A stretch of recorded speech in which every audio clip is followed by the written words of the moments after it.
시청자 여러분 안녕하십니까. 지금부터 전학현의 한부정도를 시작하겠습니다. 자, 이번 시간에는 말이죠. 이 맨 먼저 제가 어제부터 말씀드리려고 하다가 못 드렸는데 이 배현진 의원이 어제 말이죠.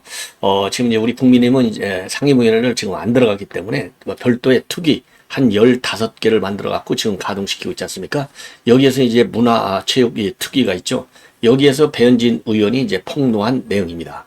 김정숙이 확실하게 그 개인 사적인 관광이다. 요거를 확증해 주는 건데요. 예비비 집행은 굉장히 엄하게 돼 있어요. 법으로도 그렇고 그 관련 지침으로 돼 있고 사전 집행이 절대로 불가하게 돼 있습니다. 이건 법 위반이죠. 요 법 위반을 김정숙이가 한 겁니다. 예비비가 배정이 되기 전에도 이미 아시다시피 예비비 배정이 번개처럼 됐다고 그랬잖아요. 신청하자마자 바로 그 다음 날 딱 이 배정까지 끝나버렸어요. 자, 요렇게까지 아주 전광석화로 이루어졌는데 그보다도 먼저 벌써 비행기 표 끊어갖고 나가버렸어요. 사전 답사다니. 그러니까 요게 이제 사전에 이제 이 관광할 작심을 하고 뒤늦게 뛰어들다 보니까 이런 말하자면 이제 법 위반 사실을 한 것이고요. 그리고 비행기 티켓팅을 77명, 77회나 비행기 티켓팅을 미리 했다. 요 내용을 지금 폭로했습니다. 그리고 말이죠. 11월 4일날 출장을 정상 그러니까 이제 이 관광 얘기를 했는데 11월 1일날 오후에서 청와대로부터 지침이 내려온 거예요. 자, 이러한 정황을 여러분께 내용을 자세히 말씀드리도록 하겠고 오늘 이 시간에 이제 핵심은요. 이재명과 관련된 건데요. 이재명은요. 하루 종일 한 10시간 보도해도 시간이 부족할 것 같아요. 자, 이재명의 재판 전략이 새로운 또 재판 전략이 나왔어요. 왜냐? 제가 가끔 그러잖아요. 숲을 보고 나무를 봐야 된다. 그랬는데 지금까지는 이제 이 나무 중심의 재판, 이 말하자면 교란 작전이나 마찬가지죠. 예. 정상적인 사법 절차를 파괴하는 그런 작전을 써왔는데 이제는 큰 틀에서 아예요. 수원지검에 법관 기피 신청했다가 지난번에 이화영이 쫄딱 망했잖아요. 그러니까 이게 법관 기피 신청보다도 더 일종의 이제 내나 마찬가지지만은 지금 수원지방법원에서 다루고 있잖아요. 아예 이거를 갖다가 이화영이 이제 재미없다 이거죠. 이화영을 심판한 신진호 부장판사 이거 신진호 이화영이 변호인도 그랬잖아요. 이화영이 유죄면 이재명이도 유죄야. 그 뭐 결론이 이미 다 나와 있는 거잖아요. 그러니까 이 자기네들이 내렸던 결론 확실하잖아요. 그러니까 이거를 아예 서울중앙지법으로 가져오겠다는 억지 주장을 하고 있습니다. 법 쪽에서요. 지금 헛웃음 치고 있어요. 그래서 이 내용을 말씀드리겠고 왜 그러면 이재명이가 이렇게 난리를 치고 있냐.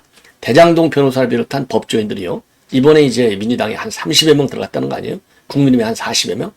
법조인이요. 300명 중에 70명이 법조인이에요. 이게 대한민국 국회가 맞습니까? 잘못된 것이죠. 이게 대한민국 국회가 잘못되기 이전에 대한민국 정치판이 썩었다는 겁니다. 그러니까 법조인들이 이렇게 천국으로 알고 달려드는 거예요. 제가 누차 말씀드리지만. 요 판을 바꿔야 돼요. 자, 그건 나중에 먼 훗날의 얘기고, 그러다 보니까 이 혁신회의, 그 다음에 철험회가 뒷받쳐주고 있으니까 서울지방법원을 오려고 하는 대장동 변호사들, 법조인들, 그리고 이제 절대적인 이 인물들, 요런 문제 때문에 지금 이렇게 중앙지법으로 옮기려고 한다. 요런 지금 결론을 낼 수가 있고, 그리고 제가 어제 아침에 첫 방송, 딱 요 시간대 첫 방송에서 제가 주장한 게 뭐냐. 큰 숲을 봐야 된다. 이재명의 문제점이 뭐냐? 재판에서 거짓말하고 법관 기피시키고 장외에서 윤석열 대통령 탄핵하고 온갖 악질은 싹 다 이거 백과사전이에요. 악질 백과사전. 기네스북에 올라요. 요거 굉장히 중요하다. 그러나 그 더 큰 무대는 뭐냐? 대한민국의 헌법같이 헌법 정신을 무시하는 거다. 그래서 제가 종종 얘기하잖아요. 박창준 변호사가 그 당시에 이 87년 헌법을 만들 때 그 성안에 작업을 한 사람인데 박찬종 의원도 그때 그랬잖아요. 이럴 줄 알았으면 국회 해산권을 집어넣는 건데 이런 국회를 생각이나 했었느냐. 요렇게 얘기해. 후회스럽다 이렇게 얘기했잖아요. 그래서 이렇게 헌법 가치를 무시하는 이게 헌법 가치가 뭐예요? 자유민주주의하고 시장경제 그 다음에는 법치주의, 인권주의 등등 여러 가지가 있잖아요. 그러나 뿌리는 자유민주와 법치 지금 이재명과 관련해서 본다면 요거를 싹 다 무너뜨리는 게 지금 이재명이잖아요. 그래서 이런 반헌법 정신으로 반헌법적 가치관을 지닌 이재명이가 과연 이게 대한민국 대통령 그만두고 이거 성남시장이라 할 자격이 있는 인간이냐. 그러니까 사기쳐갖고 성남시장 돼. 그 다음에 또 사기쳐가지고 왜냐면 왜 사기라고 하느냐. 벌써 성남시장 하기 전부터 변호사로서 뭐 이상한 행동하고 돌아다녔잖아요. KBS PD하고 벌써 전과 사범했잖아요. 이런 인간이 성남시장을 해먹은 거예요. 자, 그러니 뭐 그 얘기 하려면 또 한이 없고, 그리고서 성남시장 내내 대장동 사건을 비롯한 백현동 위례, 이런 그 범죄를 저질러놓고 또 사기쳐가지고 경기치다. 아니, 사기치다가 걸린 게 그거 아닙니까? 위중교사. 위중교사가 사기치다 걸린 거 아니에요, 지금. 예. 이래가지고 또 대통령 할 때도 사기쳤는데, 권순일이나 김만배, 요런 인간들을 만나갖고 무죄로 나와갖고 지금 뛰고 있고 또 사기를 치는데, 이번 사기는 그 정도 성남시 차원, 경기도지사 차원이 아니고 대선 후보자 차원도 아니고요. 대한민국을 말아먹겠다고 하는 제2야당의 폭거를 하고 있는 거예요. 법치 폭거. 자, 그런데 오늘 말이죠. 이 박정훈 칼럼, 박정훈 논설실장. 그러니까 이제 지금 조선일보의 논설실장이 박정훈이에요. 박정훈 기자인데, 이 박정훈 논설실장이 제가 어제 주장한 이 헌법 정신에 반하는 이 헌법을 모욕하고 있다. 모독하고 있다. 요게 이재명의 문제점이다 했는데요. 저하고 생각이 똑같아요. 예. 자, 그래서 대단히 죄송한 말씀이지만, 제 방송이 뭐, 저도 부족한 점이 많이 있지만, 그래도 제가 최선을 다해서 미리 예견하고, 미리 좋은 논평을 내놓고, 요거에 제가 뭐 자신까지보다도 제가, 그동안의 경험, 그리고 제가 불철저에 노력을 해서 여러분들에게 최고 양질의 유튜버가 되겠다는 겁니다. 그래서 자신있게 여러분들의 주변에 있는 분들, 특히 젊은 2030, 젊은 이제 청년 세대들, 이런 분들에게 집중적으로 좀 제 방송을 좀 광고를 좀 해주십사 당부를 드려서 이런 이재명과 맞싸우는 유튜브로서 확실하게 좀 자리를 넓혀야 될 것이 아니냐. 그래야 이재명이 이거 막아낼 거 아니겠어요? 자, 그런 취지에서 100만 캠페인의 적극적인 협조를 거듭 당부 드리는 겁니다. 자, 그러면 말이죠. 또 이 서설이 조금 길었는데, 사실 뭐 여러분들 정말 이재명 얘기만 나오면 아이고 저 꼴도 보기 싫은데 왜 빨리 못 가두나, 아주 뭐 댓글 보면 뭐 그런 분노 다 저도 읽어요. 저도 마찬가지고. 자, 그래서 이제는 시간이 다가옵니다. 그래서 제가 어제 심야 방송에도 이제는 이재명이가 몰락의 지금 시기로 접어들고 있다. 그 1탄이 위중교사는 지금 이제 이 김동연이가 야가 빠져갖고 미리 얘기 안 했어요. 자, 근데 이 김동연은 이거 뭐 좌파죠. 이재명의 편에 서서 쭉 재판을 운영해 왔잖아요, 지금까지. 근데 이제 총선을 전후로 해서 살짝 이재명이가 너무 도가나 보니까 안 돼. 그냥 지정한 날짜에 나와. 강제를 하긴 했어요. 자, 그런데 이제 위중교사는 지금 제일 누가 보더라도 간단해. 간단하고 지금 KBS PD하고 김진성이 그 위중한 사람이 내가 한 게 맞다고 다 이실 직구했잖아요. 녹취록까지 다 가지고 있잖아요. 이재명이가 페어포에다 A4 용지에다 답변 내용까지 다 쓰고 너 그거 외우고 있어. 까지 다 나왔지 않습니까? 이게 끝난 거예요. 그런데 이거를 빨리 이제 결론을 내려야 되는데, 그래서 많은 법조인들이 위중교사가 맨 먼저 나올 것이다 라고 했는데, 지금 1차적으로 공개된 내용을 보면 이제 이달 말쯤 되면 또 이제 위중교사 재판이 있겠죠. 자, 그러면 그때 되면 이제 어떻게 나올지는 모르겠지만 현재로서는 재판 일정이 안 나와 있는데, 맨 먼저 나온 게 공직선거법 위반. 그래서 7월 초부터 시작해서 이제 마무리 수순으로 들어가서 8월에 최종 결심 공판을 하고 9월에 선고한다. 그래서 이게 결심 공판이 나오면 공직선거법 위반 김문기하고 백현동 요 두 개 크기 때문에 법조계에서는요, 이거는 틀림없이 법정 구속으로 갈 확률이 대단히 많다. 죄질이 특히 나쁘기 때문에. 근데 이게 또 지금 이제 제가 나중에 이제 자세하게 성분 분석을 하려고 그러는데요. 담당 판사가 이게 좌파 판사예요. 그렇기 때문에 이게 뭐 이 법정 구속까지는 안 가고, 또 옛날에 유창훈 있잖아. 당 대표인데 도주 우려도 없고 증거인멸 우려도 없어. 이미 뭐 검찰 조서, 그 다음에 법정 진도 다 되어 있어. 그러니까 그냥 불구속으로 법정 구속을 안 하고요. 실형은 선고하지만 불구속으로 넘어갈 수도 있고, 아니면 100만 원 이상의 아주 약한 그 처벌, 아니면은 집행유예, 뭐 여러 가지 가능성이 있어요. 그러나 이번에 신준우 부장판사까지 제대로 부장판사처럼 판결을 내리면 요거는 법정 구속감이다. 요게 지금 제가 주변 이 법조인들한테 물어봤더니 그런 의견이 제일 많아요. 자, 요걸 말씀을 드리고, 자, 그래서 이러한 이재명인데 말이죠. 이런 이재명에 대해서 지금 민주당이 지금 작전을 쓰고 있는 새로운 재판 전략입니다. 자, 그래서 지금 기피 신청을 한다는 겁니다. 기피 신청. 왜? 이제 신진우가 맡으면 이건 뭐 100% 확실하게. 그러니까 판결이 나온 그 다음날 아예 누구죠? 이재명이 아예 당무를 당무 기피하고 아예 잠적해버렸잖아요. 어디론가. 예. 자, 그래서 지금 이제 김광민 변호사가 이 동아일보에 얘기를 한 걸 보면은요. 지금 이제 이화영 재판장, 그러니까 이제 신진우 이 부장판사가 유죄 심증을 가지고 있을 거다. 유사구조 사건에서 유죄 판결을 내린 재판부는 기피 사유가 될 수 있을지 검토하겠다. 지금 이러한 입장을 내놓고 있어요. 자, 그래서 이번에 이제 이 징역 9년 6개월의 중형을 선고했지 않습니까? 그래서 지금 검찰에서는요, 바로 엊그제죠. 12일 날 이재명이를 갖다가 제3자 뇌물죄, 그 다음에 남북교류협력법 위반, 그 다음에 외국한 관리법 위반, 이 세 가지 혐의로 지금 불구속 기소를 했고요. 이때 이화영이도 공범으로 추가 기소를 했습니다. 추가 기소. 예. 자, 그래서 이게 형사 11부까지 이제 배당이 됐어요. 그런데 이제 법관 기피 신청을 하겠다는 건데, 지금 법 쪽에 제가 쭉 물어봤더니 이거 가능성 굉장히 낮죠? 이게 일반적인 얘기입니다. 왜냐하면요, 법관 기피 신청을 형사소송법상으로 보면 아무 때나 할 수 있는 게 아니에요. 이게 딱 정해져 있습니다. 기본적으로 재판부가 불공정한, 불공평한 재판을 할 염려가 있을 경우에 기피 신청을 할수록 돼 있는데, 선행자 편에서 유죄 선고가 나왔다고 해서 기피 요건이 되느냐? 이건 아니라는 겁니다. 옳은 얘기죠. 당연히. 자, 그래서 일단 이 공범 관계에 있고, 그리고 상당 부분에 이제 공소 사실이 이제 겹치고 있잖아요. 거의 다 똑같잖아요. 그러니까 이제 이화영 유죄, 이재명 유죄, 요 결론이 지들도 다 아는 거예요.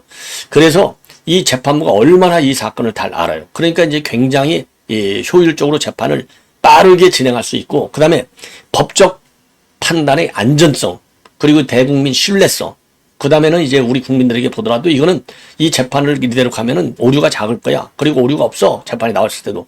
무오류성, 법정의 안정성, 국민적 신뢰성, 그 다음에 무오류성, 그 다음에 이 법적 판단의 일관성, 요런 네 가지 측면에서 볼 때 이 신진우 부장판사가 맞는 게 맞다는 겁니다. 이게 전반적인 해석이라는 거예요. 예. 그리고 이미 신진우 부장판사 아주 시달렸잖아요. 작년 10월에 법관 3명에 대해서 모조리 기피 신청을 했는데, 뭐 항고, 재항고 뭐 등등 해가지고 대법원까지 갔어요. 이게 한 달 이상 그래서 재판이 지연됐지 않습니까? 자, 그럼에도 불구하고 그대로 유지가 됐습니다. 천만 다행이죠. 예. 자, 요걸 보면 이게 재판부를 갖다가 완전히 지금 서울중앙지법으로 바꾸겠다. 요렇게 지금 난리가 났고, 어제 법사위에서도 민주당이 여기에 대해서 대대적인 이 가짜 홍보전을 했어요. 자, 그런데 이제 안 먹힐 것이다. 요렇게 보여지고 있습니다. 자, 그래서 어제도 말이죠. 어제 법사위에서 또다시 요 얘기를 하고 성토했어요. 이 박균택, 이런 인간이 어떻게 고검장까지 했는지 알 수가 없어요. 이 박균택이 최측근 변호사죠. 검찰에 맨 먼저 불려갈 때서부터 항상 옆에 딱 배석한 인간이 박균택이에요. 자, 그래서 뭐라고 되어 있느냐? 1심 재판부의 이런 편견과 반상식적인 판결이 이런 부당한 결과를 가져왔다. 이러면서 왜 하필이면 그 사건이 또 같은 재판부에 배당해야 되는지 굉장히 문제가 있다고 생각한다. 근데 참고적으로 이거는 전산 배당을 했어요. 아니, 전산 배당을 하는데 이걸 어쩌란 말이에요. 참 무식하죠. 통상적으로 이게 특정 재판부에 두면 얼마나 말이 많겠어요. 그러니까 컴퓨터로 돌려버린 거예요. 딱 돌렸더니 컴퓨터마저도 이재명이는 처벌을 받아야 된다. 알고 있는 거예요. 요즘 컴퓨터 똑똑하잖아요. AI도 나오고. 예. 자, 그래서 이건태는 또 뭐라고 했느냐? 피고인의 동시심판의 이익을 박탈하는 반헌법적이고 반인권적인 만행이다. 예. 그러면서 현재 이재명이가 일주일에 3번씩, 3일씩 재판을 받는 점을 고려할 때 제1야당 대표가 일주일에 4일씩 재판을 받게 하려는 정치적 의도가 있다고 본다. 아니, 죄를 저질렀으니까 죄 저질러고 판결이 나오다 보니까 대한민국 당 대표 중에 11개 혐의로 4개씩의 재판을 받는 사례가 전무후무하잖아요. 이런 인간을 갖다가 당 대표로 뽑은 민주당이 잘못이죠. 그러니까 송영길이가 아주 나쁜 X예요. 쉽게 얘기해서. 그래서 요 문제에 대해서 어제 천대엽 법원행정처장이 일반적으로 전산상 자동 배당 시스템에 의해서 결정된다. 이렇게 답변했어요. 그러니까 소영교가 뭐라고 무식하게 얘기한 줄 아십니까? 이런 무식한 여자예요. 자동 배당이라 하더라도 해당 재판부는 빼고 배당했어야 하는 거 아니냐. 아니, 그러면 왜 전산 배당을 해요? 예? 야, 참 기가 막히지 않습니까? 자, 그러니까 법사위 간사인 김승원 하면요, 여러분들 이름은 생소하실 텐데 김준표 국회의장한테 GSGG, 개새끼 이렇게 최초로 대놓고 욕을 한 인간이 김승원이라는 이 판사 출신입니다. 야, 요런 것들이 말이죠. 참 국회의원답시고 아이고 폼 잡고 있는 거 보면 참 미치고 환장을 노르시죠. 요것들 싹 다 그냥 탄핵시켜버려야 되는데 그렇다고 치고요. 자, 그래서 지금 민주당이 난리를 치고 있고 이 법사위가 이재명 구하기 돌격대 제1전선에 지금 처해 있습니다. 난리를 치고 있는 거예요. 예. 자, 그래서 아까 이제 얘기한 대로 지금 무슨 동시 심판 이익을 박탈한다는 등 헛소리를 지금 많이 하면서, 예, 지금 하면서 검찰이 말이죠. 이 재판부를 쇼핑하고 있다. 예. 이렇게 하면서 지금 이제 신진호 부장판사가 쪼개기 기소된 공소장에 대해서 백진 상태에서 공판 중심주의를 지키며 재판을 제대로 할 수 있느냐 이런 문제 제기를 하고 있어요. 자, 그러니까 이제 우리 국민의힘에서는요, 이거야말로 국회법을 빙자한 사법 방해 행위다. 이거를 중단하라. 예, 이렇게 입장을 내놓고 있고, 그리고 이제 정청래 민주당 법사위원들이 이재명 구하기를 위한 돌격대장 역할을 자임하면서 법사위 폭주를 장애하고 있다. 예. 자, 이렇게 비판을 하고 있습니다. 자, 이 정도로 해서 이제 요건 끝내고, 그 다음에 이제 김정숙 또 하나 걸렸어요.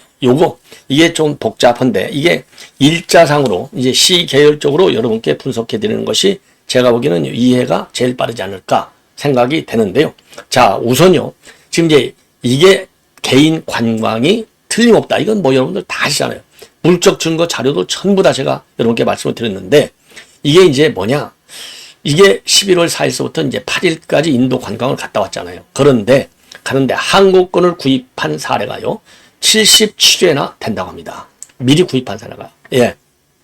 그러니까 이게 느닷없이 가는 거가 되다 보니까 이 예비비가 배정되기도 전에 이 항공권을 구입한 사례가 77건에 달한다. 자, 이렇게 지금 어제 폭로를 했습니다. 자, 이거는요, 문체부하고 그 다음에 국민의힘 문체관광특별위원회하고 협의를 한 그 당정회의에서 요렇게 내용이 나왔어요. 그래서 이거는 김정숙의 묻지마 자유관광이 맞다. 요렇게 결론을 내렸습니다. 자, 그러면은요, 지금 이제 여러분들 잘 아시겠지만은 지금 이제 왜 어떻게 해서 이제 일자상으로 보니까 요게 예비비가 배정이 되기 전부터 예비비를 썼다. 그러니까 이제 벌써 비행기 타고 나가버렸잖아요. 그러니까 비행기 표를 개인 돈 주고 나갔습니까? 예비비를 미리 집행해 버린 거예요. 자, 사전 답사단이 10월 30일 날 가고, 예, 그 다음에 11월 3일 날 또 하나의 사전 답사단이 가는 겁니다. 2번을 가는 거예요. 그런데 11월 3일 날 사전 답사단이 이렇게 갈 때 추가로 답사 일정이 추가됐어요. 이때. 왜 그러냐? 늦게 결정이 되니까. 왜 늦게 결정이 됐느냐? 느닷없이 관광 가려고 가니까 늦게 결정이 된 겁니다. 자, 그래서 이제 문제가 뭐냐?